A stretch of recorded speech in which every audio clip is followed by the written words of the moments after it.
How does a broadhead kill a deer? Through what method? Anybody? Cut it. Cut it. Cut it. That's why the arrow actually just delivers the cutting, per se. And when you put a broadhead on your bow, this surface is what's going to kill. The arrow is what you're going to take you down there. Now, keep that in mind. The broadhead kills through, how's it kill? Through shocking or hemorrhaging? It kills through hemorrhaging. Now, if you have a bullet, how does, if I had this Canadian moose, what's really neat about a bow, I can kill this rabbit and I can kill this moose with a 100-grain Muzzy broadhead. Can you kill this moose with a 22 caliber short? You would have to go to at least a 12-gauge slug. That's what I had to put on there. You could go with the 30-06 7 mil. Because how does a bullet kill different than a broadhead? By shocking and tissue damage. So that's just, pass that around. That's diversified how one broadhead, the bow, can kill from a rabbit to the biggest animal in North America, where a gun can't. But how the broadhead does that is through hemorrhaging. And that's, it has very little shock power. Now, with that said, we just talked last night, what can you kill with shock out of a bow? Turkey. Who said that? Turkey, yeah. You put that blunt? I got my board. It's over there, Don. Oh, I still got my board over there. Didn't bring it up. But anyhow, with that blunt head, now that is killed by shock power. And you can kill squirrels, small game with shock power. But a big game that we're talking about is usually killed with this broadhead. And it has to be razor sharp. You know, if you shoot it one time, you're going to have to resharpen it or put new heads in it or something like that. But that's how a broadhead kills, by hemorrhaging. All right. There's always the big controversy of the what ifs and the what ands of how many blades. Now, these are identical holes. All right, what I need, I'm going to go back here, if everybody can, I'm going to have this young lady. I want you, she's going to take this very large broadhead.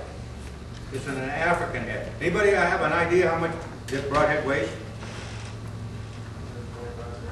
125 grain. I got 125, I want 130, I got 130, 130, 130, we got 125, we want 130. How heavy is the broadhead? Anybody? 150. 150, we got 150, we got 155, 155, we got 150, 155. 260 grains. This is what you call an African head. Made out of solid steel. The reason they got to have African heads, animals over there are a lot tougher and you got to have a lot more weight in your arrow. This whole arrow, how much do you think this whole arrow and that broadhead weighed combined? 900. Close, 800 grains. You know, but and that's another thing. I score deer for people, and I'm hoping they always ask you how much your arrow, how long your arrow is, how much does it weigh. Very few people even know. Do yourself a favor, find out what your equipment actually is. That's it. When that question pops up on the fair chase affidavit, they're like, oh. They go by the broadhead, they buy the arrow, they don't even know how much their setup weighs. So, anyhow, what was your first name again? Jade. One more time? Jade. Oh, okay.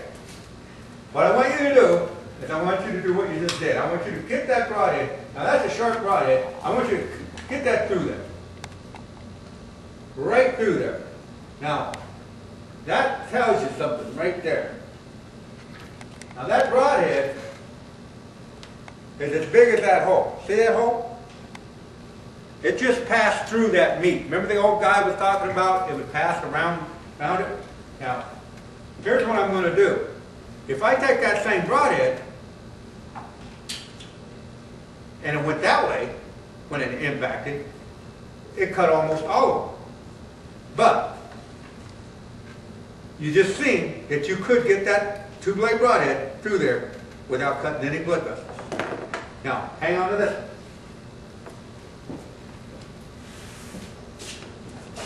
Patience, patience, patience. Now,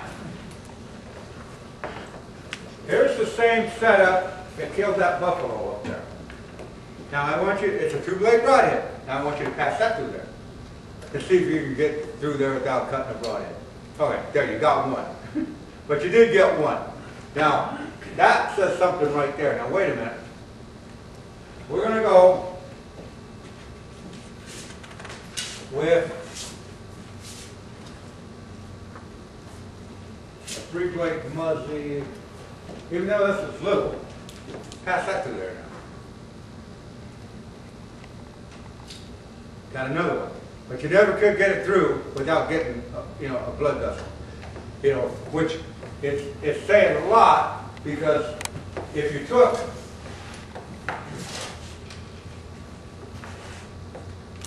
and this is a dull, this time's going to be a dull head. If I took a bigger three-blade broadhead that I used to shoot, it cuts a bunch of them out of there. That's why I always, that shark right there with those big broadheads on there, when you try to put that through a hole, it's gonna cut a lot of tissue. Therefore, you should never shoot one of those two-bladed broadheads, and they come with the bleeders on them. And if you don't have the bleeder on there, it can actually pass right through that hole. And now if I take this big broadhead, it got about every one that it touched in there, and that's a dull head. There's almost no way you can get through that thing. But you seen that big African head? It passed right through and didn't get anything. Thanks for doing that. You're welcome. Yeah. Just the little things to say about it. You don't want to ever shoot those broadheads, the two-bladed broadhead, highly penetratable. But if it misses the vital or the vein or the artery, it can pass right by it and not get it.